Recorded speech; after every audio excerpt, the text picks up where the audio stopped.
Hi everyone. So I was moved to come on and make a video and talk about you could do anything you want as long as you're willing to live with the consequences of your actions. So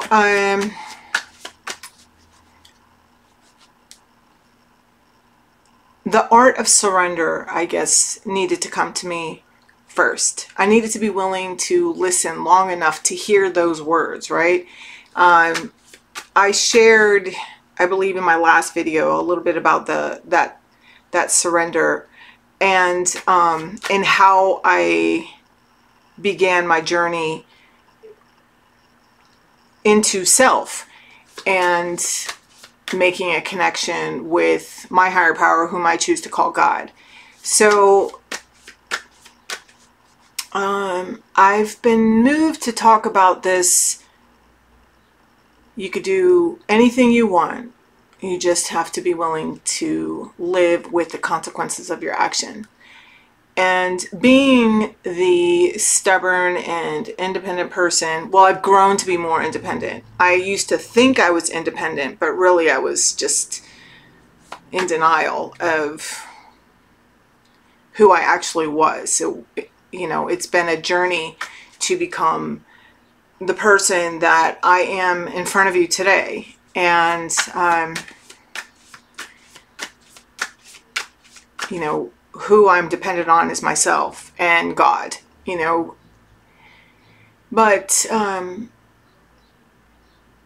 back then when I heard that statement, I was like, okay, you know, I like that. I can live with that, you know, because I have never been a person that has enjoyed being told what to do. And I'm not sure that there's many people that enjoy that, but anyway, so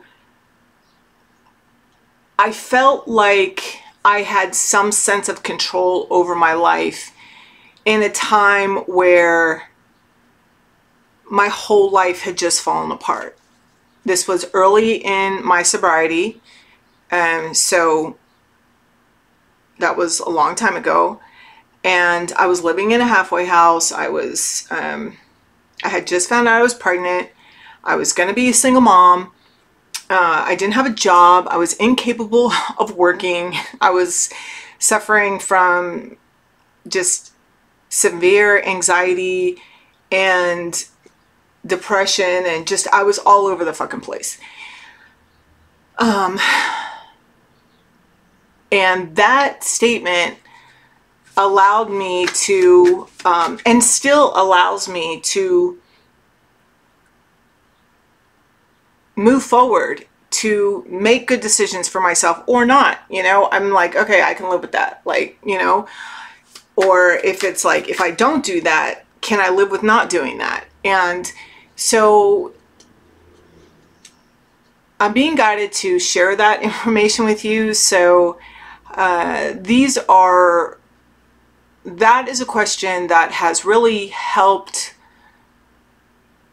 in my unraveling of who I am and unraveling my own wants and needs, you know, through trial and error, because many times I've been like, I need that, I want that, and it's just ended in disaster. But it's like, I knew that if I didn't do it, it would like always haunt me, you know. And so I would do it, and then it would turn out horrible, you know. Don't be afraid of the mistakes, or I don't even like to call them mistakes, because everything for me has been an opportunity to learn and grow, because that's the way that I choose to look at it.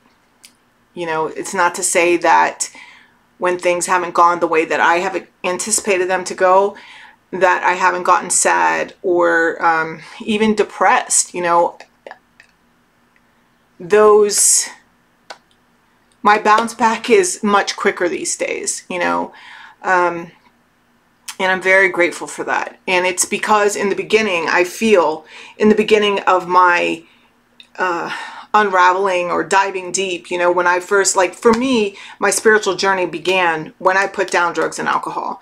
And then not even just then, but it wasn't really until I surrendered, you know, which was like 3 months into just like, I'll say I was just dry from not drinking and drugging, but I was like kind of going through the motions, you know, living in the halfway house and kind of like abiding by their rules, you know, thinking that in a little while my mom would be like, okay, you can come home, and then I could just do what I always did and get a job and, like, you know, clean up for a while, and then until it was only a matter of time until I did it again, right?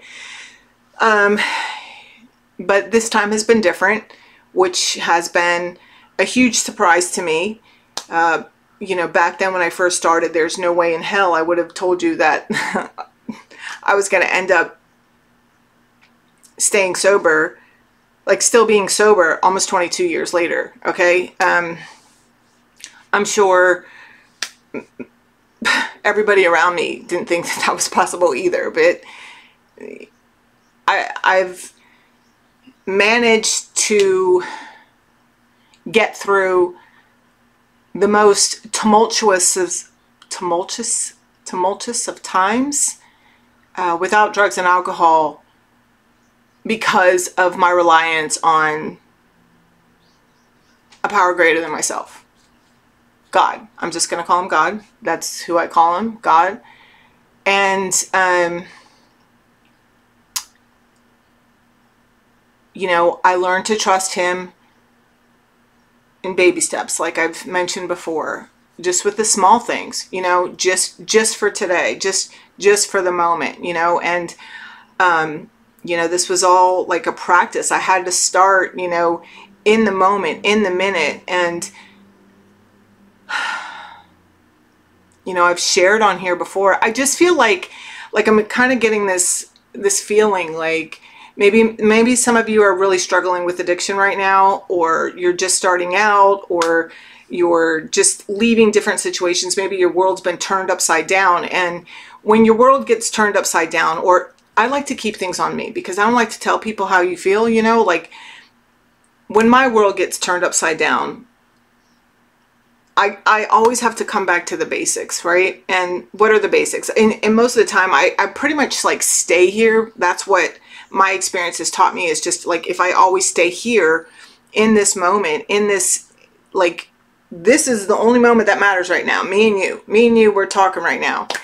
And how I've come to be able to do that was another like little quirky statement, which was, look down at your feet. Look down at my feet. Like, what the fuck? Like, did you not just hear what I said to you? like my world is falling apart. But it's like, you look down at your feet. Why?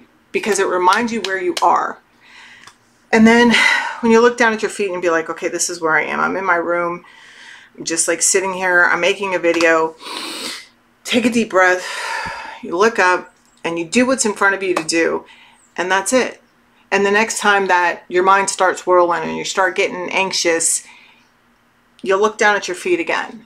And I tell everybody this little thing, and everybody hasn't listened to me, but it has genuinely saved my life. I used to be somebody who was extremely addicted to alcohol and all kinds of drugs all at once. And coming off of them, I was a walking anxiety attack, and I had pick marks all over my arms and my face for a really long time in early sobriety, because that's just what I did. And I couldn't sit still, and I couldn't talk to you, and don't fucking touch me. And not to say that I'm like too hip on being hugged or touched today, but you know, I've come a long way. And anyway, I was just like really moved to share that. And, you know, this is my experience and what has helped me to grow. And, you know,